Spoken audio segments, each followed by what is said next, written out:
hello again.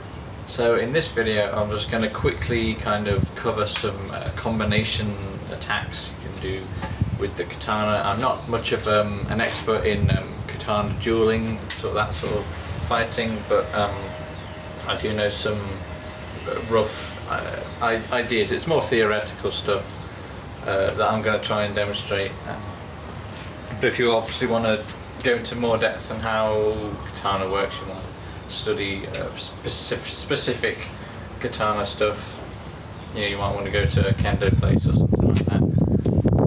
But I'm going to try and demonstrate some sword combinations. Like I said, I've had some nice comment asking about if I can do that, so I'm going to try and do as best I can. So the first thing I want to say is to bear in mind we've already got sort of 9 directions of attack that we kind of covered in the previous katana video a while ago, when I showed you the sort of basic cuts, and it covers 9 different directions. So you've got, well, those ones only cover 8. There's 8 cuts, but there's also upwards as well. So you got down and up. If you imagine it on like an 8-pointed star, so down and up, left and right, and then both diagonals either way. That's 8 different directions you'll typically attack from. And then there's also the strike, the stab, the suki strike. So you've got your suki, your stab, and your giri, your different cuts. So that's 9 different sort of attacking directions, if you will, so you can visualize that.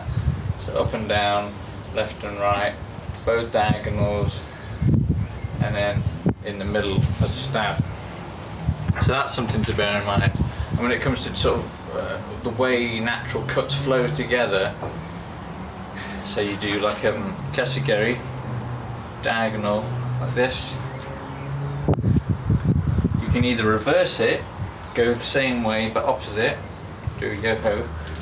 So either go back the same way, that flows naturally, or you can go 45 degrees in either direction and go that way. So I can either go reverse back the way I came, or I can then go from here 45 degrees straight up. So you can go diagonal straight up like that. So if you visualize those 8 directions that way, you can always go 45 degrees and slash that way, or you can just reverse it back. The stab can flow naturally from any position, so you can cut stab, because that just brings to the middle any direction you go. Got to watch the roof here. Any direction you go can flow into a stab. So that's something to bear in mind. Any sort of combination will naturally flow like that, if you can visualize that. And then, well, I'll also say some you can combine strikes by, or cuts with parrying. So say they're going to come down with like a top-down strike like this, you can parry inwards, you can parry this way, step to the side to avoid it. And now, if they come down like that, the blade is also on the inside of their guard, so you can just easily bring it up here, slash the throat, something like that, or the neck to the side.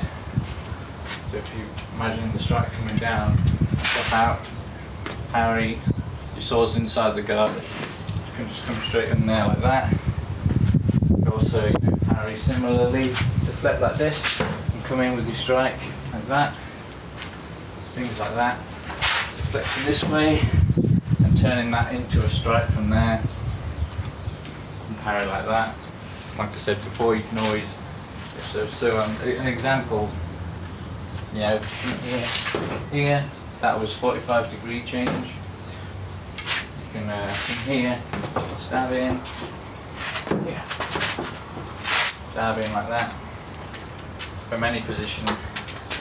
Go back the way you came.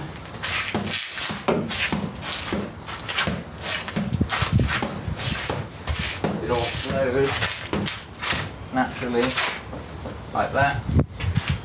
So one last thing I'll say about like sword combinations. Like with any combination, the whole sort of point behind a combination is like to break through the opponent's guard or their defences. It's a nice sort of flowing succession of attacks that will eventually finish off with you breaking through their guard in some way. So you might want to think about that, when visualising what you're doing during practice. So you come in something something like this, you might think, how would they defend against that? What kind of block would they use? How can I then go from here to something that can break through that, or how can I attack in a different way that would cause them to move in ways that are not suited for them, to put them off balance, or to have them on the defensive until I can find something that can break through. You know, just try and visualise like that. So aside from that, that's all I've really got to say about combination striking with the katana. Like I said, I'm not. My experience with the weapon comes from like traditional martial art practice, not from like a specialist dueling place where you'd actually like fight others with the weapon. It's more the traditional early stage of the, just like the 8 cuts. How do you wield it? How do you do basic slices with it? The katas for it, stuff like that. That's my core experience. But you know, just trying to give what information I can. And aside from that, I'll see you in the next video, which is probably going to be another fight scene video. That's what I've got, something in my head I want to try and do just for fun. I just like to try and mess around with it because I like the way that fight scenes are kind of the way they're filmed and the choreography and all that stuff that goes into them, because I feel like a lot of modern ones are not very good. And you look at old ones and you think, why? Well, how are they so good? You know, so I find it interesting and fun to try and make fight scenes myself. So I'm going to try and make another one. Probably, I have no idea when, but probably a little while from now. But that's what the next video is probably going to be. Also, please do check out my ebook. You can probably find it. I'll link it in the description to my page, where I'll have that pinned. The link for the ebook. It's all about fitness training and martial arts. So if you're a martial artist but you don't spend that much time training the fitness side of things, but you want to learn how it all ties in, why it's important, how you can do it in a way that best benefits you. It's not just about necessarily doing the generic stuff that everyone else does. You can be more specific with it based on what kind of art you do. All that information's in there. It's completely free. I also do other like sort of courses about other aspects of martial arts and how you can get better. But aside from that, thank you for watching, and I'll see you in the next one.